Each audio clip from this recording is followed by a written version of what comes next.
குலோத்துங்க சோழ மன்னர்கள் 3 பேர் இருக்கிறாங்க. முதலாம் குலோத்துங்கன், இரண்டாம் குலோத்துங்கன், மூன்றாம் குலோத்துங்கன்.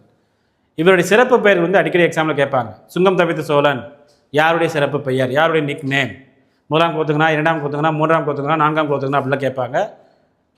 வேறு வேறு பெயர்கள் இருக்குது அப்படின்னாலே நம்ம கண்டுபிடிக்கிறது கஷ்டம். எல்லாமே குலோத்துங்கன்னு இருக்கும். ஸோ அதுக்காக எளிமையான ஒரு ஐடியா சொல்கிறோம். முதலாம் குலோத்துங்கன் சுங்கம் தவித்த சோழன் என்று அழைக்கப்படுகிறார்.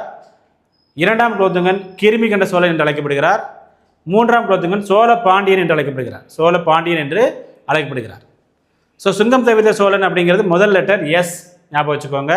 கிருமி கண்ட சோழன் முதல் லெட்டர் கே ஞாபகம் வச்சுக்கோங்க.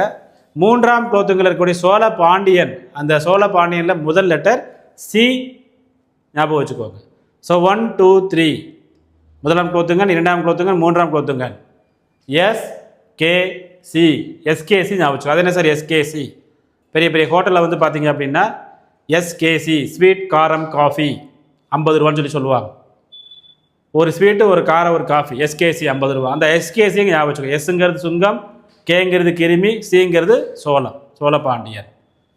ஸோ அரசாங்க வேலையில் வந்து பார்த்தீங்கன்னா முக்கியமாக வந்து பார்த்தீங்கன்னா சென்னை போன்ற பகுதிகளில் ட்ரீட் வைங்கலாம் கேட்கமா, எஸ்கேசி வைங்கம்பாங்க. வேலைக்கு சேர்ந்தாலும் எஸ்கேசி வைங்கம்பாங்க, ரிட்டையர்ட் ஆனாலும் எஸ்கேசி வைங்கம்பாங்க, கல்யாணம் ஆனாலும் எஸ்கேசி வைங்கம்பாங்க, டைவர்ஸ் ஆனாலும் எஸ்கேசி வைங்கம்பாங்க. ஸோ அந்த எஸ்கேசிங்கிறது ரொம்ப ஃபேமஸான ஒன்று. எஸ்ங்கிறது சுங்கம், கேங்கிறது கிருமி, சிங்கிறது சோழ பாண்டியன். 1 2 3 இது வந்து குலோத்துங்க சோழருடைய சிறப்பு பெயர்களை எளிதில் ஞாபகம் வைத்துக் கொள்வதற்கான ஒரு ஷார்ட்கட் ஐடியா.